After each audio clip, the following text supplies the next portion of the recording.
Greetings YouTube and welcome to the channel.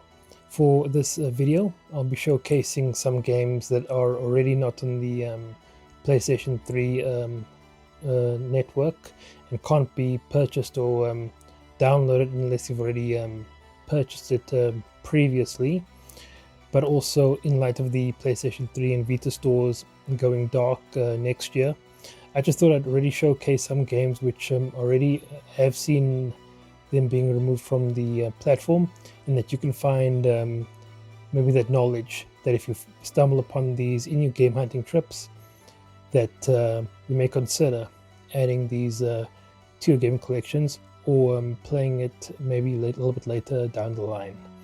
Without further ado, let's get started. We start with some games which have not been listed on the PlayStation 3 shop at all. So we'll start with 3D Dot Game Heroes, PlayStation 3 exclusive. You would have heard endlessly about other YouTubers rag on about how awesome this game is. Kind of like a Zelda-like in terms of its gameplay, the music and the pacing.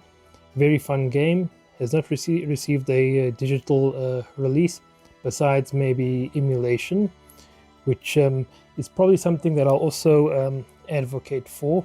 It's the best way to preserve video games. Get your cutlass and your flintlocks out and ready. Next up, Genji, Days of the Blade. Also hasn't been listed on the PlayStation 3 digital store. So this is a sequel to the PlayStation 2 game. It's also a PlayStation 3 release title. I haven't played the game as yet. I am hunting for a PlayStation 2 copy, but those are also very hard to come by. Next up, Artanelico Cougar. Also JRPG, no release on the I'll just call it eShop or digital shop, but also no other way of playing this besides the physical copy on the PlayStation 3. So if you do see this, it's better picking it up sooner rather than later, particularly if you love JRPGs like I do.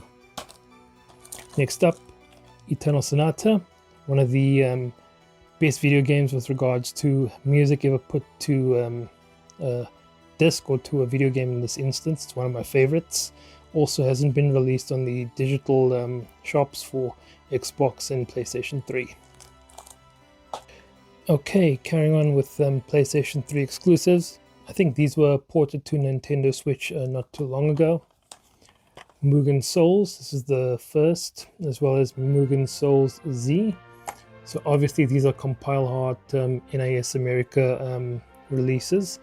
I haven't played them as yet, though from what I heard they can be quite grindy and a bit tedious, but nonetheless fun games to play, especially for like the niche audience that is into that sort of thing, into these JRPGs. Okay, next up, Tears to Tiara 2. So this is the game that I've spent the most for a most expensive PlayStation 3 game that I've paid for in terms of money. Unfortunately, that's not the best sort of title, but the only other reason I bought this was because it is delisted. There's no other way to play it, and it is a PlayStation 3 exclusive. Okay, next up, Full Auto 2 Battle Lines. So this was released on PSP. I've played this PS3 version, and it's a very, very fun game to play. Very awesome vehicular combat. I highly recommend it to pick up, especially if you've already exhausted the other combat car games like Twisted Metal, as well as Blood Drive. Okay, a duology. White Knight Chronicles 1 and 2, also fully delisted. But if you do have this version, it does come with the full version of this game on the disc. But I think it may need to sync with the network. I could be incorrect. These were developed by Level 5, and I've yet to play them. So yeah, we'll wait and see. Okay, more NIS America games that were delisted. Natural Doctrine. This was also released on Vita and PS4, but has since been delisted. My copy is still sealed, and it's a German copy as well. Time and Eternity, one of my favorite JRPGs of all time for the PlayStation 3. Hated game amongst a lot of my gaming peers, so to speak, but it's very, very awesome, and I think it's a very timeless game to play. Also has one of the best soundtracks, and you would have seen I've played a lot of the music throughout my videos in the background. Next up, Trinity Universe. I haven't played this one as yet. This is a crossover of different video games mishmashed into one. I've heard a lot of awesome stories behind it, but I've yet to try it out. Rune Factory Oceans, also a Rune Factory game that's been delisted. I haven't played any of the Rune Factory games before. I've also picked this up on a whim.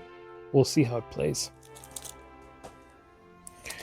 Okay, apparently if you play these specific games you are crazy or weird, but I don't know, I tend to gravitate towards the Compile Heart Idea Factory games, and these are the Neptunia games for PlayStation 3. So obviously I wanted to complete as many of the of my set of JRPGs for the system. So obviously these are hated games amongst a lot of the gaming fan base, and it's a little bit unfortunate.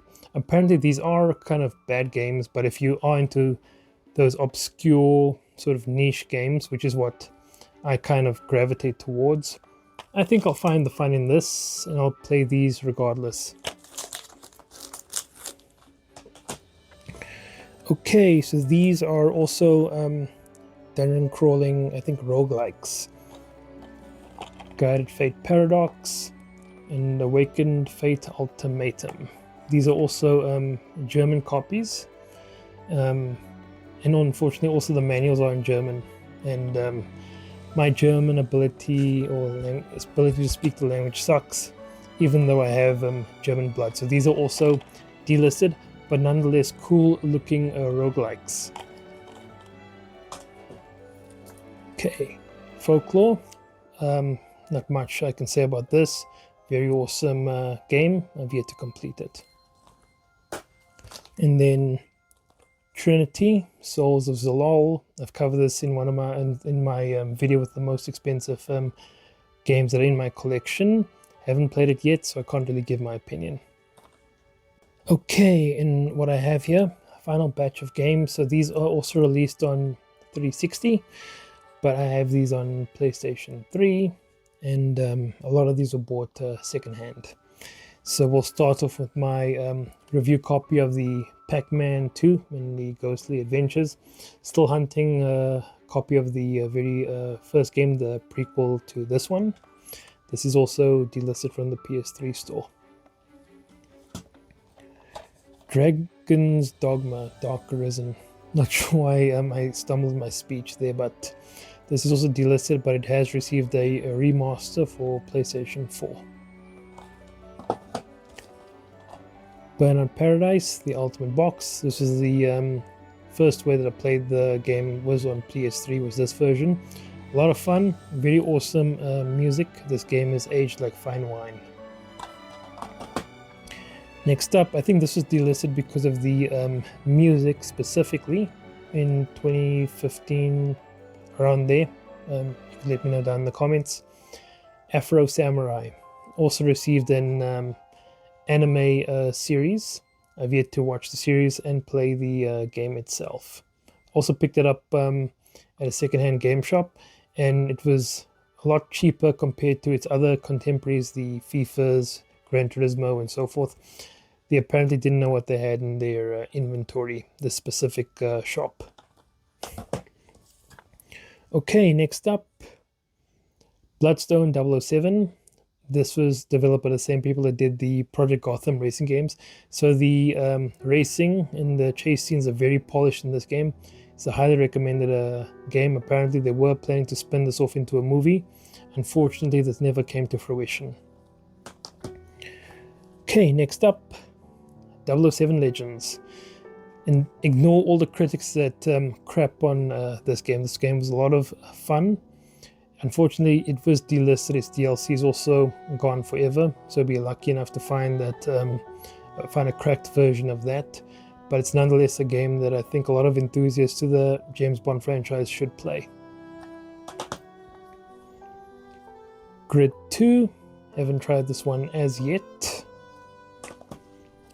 Okay, and one of the biggest scams, as I've highlighted before, Need for Speed The Run, unable to access the extra content because the servers are shut down, which is kind of sad. Ride to Hell Retribution, one of the worst games I've ever played, but I don't know, I couldn't put down the controller. It's in that category that it's so bad that it's good. I enjoyed it for what it is, and you know what? If a game is terrible, obviously I'll try my best to see it through, but I'll drop it if I can't really continue. And this is just one that I couldn't put down the controller. I just had to play it from start to finish. Okay, some war games, and EA obviously delisted these for obvious reasons so that you can be playing the latest shooter on their site, and then they can take all your money from you. Battlefield 3. This is one of my first PlayStation 3 games that I've ever bought with my money. I picked this one up recently. Battlefield Bad Company 2, as well as the Battlefield Hotline. Apparently this plays a little bit differently, but I'm very eager. Somebody did a bit of a playthrough on this game on YouTube, and just seeing it made me want to install the game, which I haven't done so as yet. I am planning to very soon. And then this game, obviously, very unique, very awesome because of the campaign, story, and even the setting. It's very, very unique for a shooter. Spec Ops: The Line. This took me by surprise. I really enjoyed it. I played through the whole game on a Sunday afternoon. I couldn't put the controller down whatsoever. A very awesome game, highly underrated, and one that I think every shooter fan should at least play. And who knows, it will probably be one of their favorite. But unfortunately, like I said before, the multiplayer as well as the other online extras are all shut down. So the best way to play this is just, and only way to play it is through the single player campaign. At the end of the day, I respect your stance and the decisions you make as a player in the physical or digital landscape, depending on the games that you want to play and collect for. At the end of the day, I'm not a fan of Sony's stance. If the PlayStation 6 is all digital, I won't be upgrading to that console whatsoever. There's very little appealing to me in terms of that sort of ecosystem. If anything, there'll only be probably 1 or 2 games that I'll buy digitally in the future that's on my wish list, which I'll probably get on Steam when I get a PC eventually. Other than that, I'll be buying physical games all the way. And just like how Netflix, you scroll through the movies and the series, I get choice paralysis. I get bored on what I should be choosing to watch. The same thing with video games. If it's not on my shelf, it doesn't exist. Out of sight, out of mind. And I'll probably be focusing on killing my backlog. There are some games that I also want to tackle and try platinum. So I'll pick and choose and see which games I'll be doing that with. And other than that, there's only so much I can do as a minority, or a vocal minority in this case. I've been playing PlayStation games for the last 30 years now, since the days of the PlayStation 1, and this is the stance I am taking. I'm not a fanboy, I'm just a passionate fan of gaming. So I really hope you enjoyed the video. Let me know down in the comments what you think. Maybe there's another PlayStation 3 game that was delisted that I'm not aware of.